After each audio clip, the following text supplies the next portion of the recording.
berdasarkan mereknya atau harganya, saya nggak ngerti. Karena saya terus terang nggak kasih duit pada saat itu.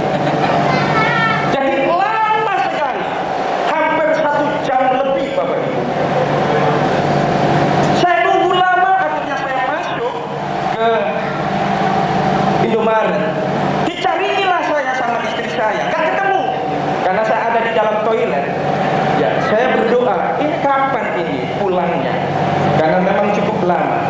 Dan tadi ternyata saya dikasih kejutan. Bah, ini ada bahan-bahan make up. Dan tolong Papa besok make upin Mama. Wih, luar biasa. Ini job yang baru buat saya. Penuh keraguan. Kenapa demikian Bapak Ibu? Karena ternyata bahannya itu ada 4 atau 5 tadi. Dan itu sudah ada tahapannya. Pak, ini yang pertama. Bahannya seperti ini. Yang kedua, seperti ini. Yang ketiga, seperti ini. Yang keempat, seperti ini. Bahannya ternyata banyak untuk bikin cantik orang itu. Benar-benar itu mahal. Bapak Ibu yang dikasih Tuhan, saya tahu kalau kami pelayanan memang harus totalitas. Bukan hanya sekedar tampilan saja. Ya, saya percaya Bapak Ibu datang ke tempat ini semuanya sumandi semua kan? Amin. Saya lihat wajahnya cantik-cantik. Jadi istri saya cantik seperti ini. Yang make up saya tadi bukan Bu Billy, bukan salon Jimmy. Ibu, ya Bu Billy, adakah di sini Ibu Billy? Gak usah takut Bu, saya bukan saingan Ibu dan saya nggak mungkin buka salon. Ya, jadi saya bikin istri saya cantik dengan 4 bahan betul-betul sempurna. Ya, jadi lebih daripada itu, Pak, aku bersyukur dapat kamu. Kenapa? Kamu memang multi talent. Cuma satu yang nggak bisa kau lakukan, apa? Mengandung. Nah, saudara yang dikasih Tuhan, tentunya ketika kita beribadah kepada Tuhan, ketika kita hadir untuk mencari Tuhan, bukan hanya sekedar make up-nya yang bagus, tetapi ada sesuatu yang Tuhan minta dari kita, yaitu hati yang bisa menikmati suasana surga, sukacita surga. Jangan sampai ada yang di rumah sebelum berangkat di tempat ini, suasana neraka terjadi dan tercipta dalam rumah tangga masing-masing. Gara-gara hal yang sepele, mandi terlalu lama, itu bisa bikin jengkel. Serius Pak Bu. Itu bikin yang namanya suasana hati yang enak. Makanya ketika berhadapan dengan asap, wajahnya lonjong-lonjong aja. Itu di tempat yang lain. Tapi di tempat ini semuanya pada tersenyum. Amin. Amin. Haleluya. Bapak Ibu yang dikasih Tuhan, kita bersama-sama akan buka Alkitab kita yang terdapat di dalam Injil Lukas pasal yang keempat ayat yang ke-18 sampai 19. Injil Lukas, saya undang Bapak Ibu pakai diri. Saya baca ayat yang ke-18, Bapak Ibu baca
1 ayat 1 dan 2. Tuhan di sini tahu persis, misinya jelas, kenapa dia harus datang ke dalam dunia. Bapak Ibu, 400 tahun setelah ya, Nabi yang terakhir, tidak ada lagi Nabi yang berbicara, tidak ada lagi firman Tuhan yang disampaikan. 400 tahun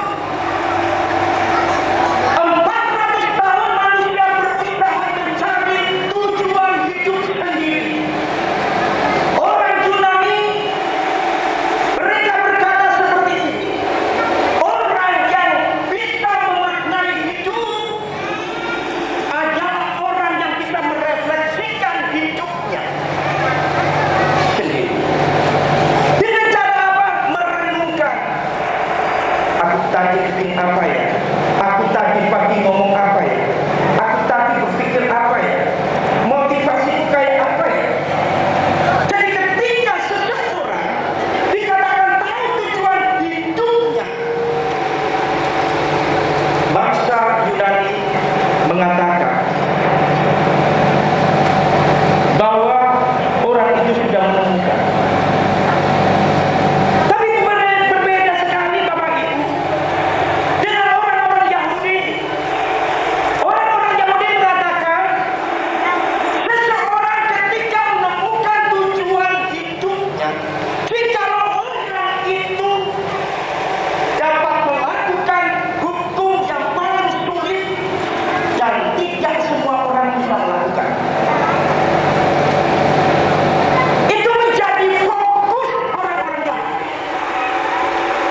Mereka berpikir dengan cara melakukan hukum yang paling sulit di mana tidak semua orang bisa melakukan. Mereka berkata, aku sudah menemukan tujuan hidup. Bapak, Ibu, saudara-saudara, bayangkan di dalam tafsiran orang Yahudi di tahun itu, Bapak Ibu yang dikasih Tuhan, bicara hari Sabat gak sembarangan Bapak Ibu. Kalau seseorang ketika duduk lalu kejatuhan berat seberat kapas yang terbang di angin Bapak Ibu, maka orang itu dinyatakan sedang bersalah. Coba kalau Bapak Ibu duduk dalam kondisi santai-santai, lalu ada tai cecak itu jatuh di kepala Bapak Ibu pas hari Sabat, Bapak Ibu dinyatakan sedang bersalah. Kalau orang bisa melakukan hukum seperti ini dan tidak semua orang bisa melakukan, berarti dia sudah menemukan tujuan hidup. Pada saat hari Sabat, berjalan kaki pun ditentukan, ditetapkan. Tidak boleh berjalan lebih daripada 0,6 mil atau 1 kilometer. Coba bayangkan. Coba ketika kita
Nah, bagusnya kelihatannya Bapak Ibu.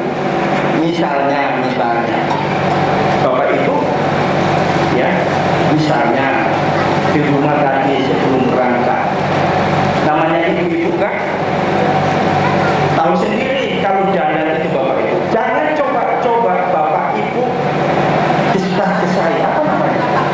Oh, bapak-bapak bikin tergesa-gesa, jangan. Perhatikan, lihat alisnya itu sudah lengkap atau belum, kanan sama kiri. Kalau masih ada sisa sedikit, jangan coba-coba bapak-bapak bilang, "Pak, cepat, ini sudah jam 5, jalan yang macet." Jangan coba-coba ngomong seperti itu. Kalau sampai alisnya itu kaku, kelihatannya hidup berdua, suami istri,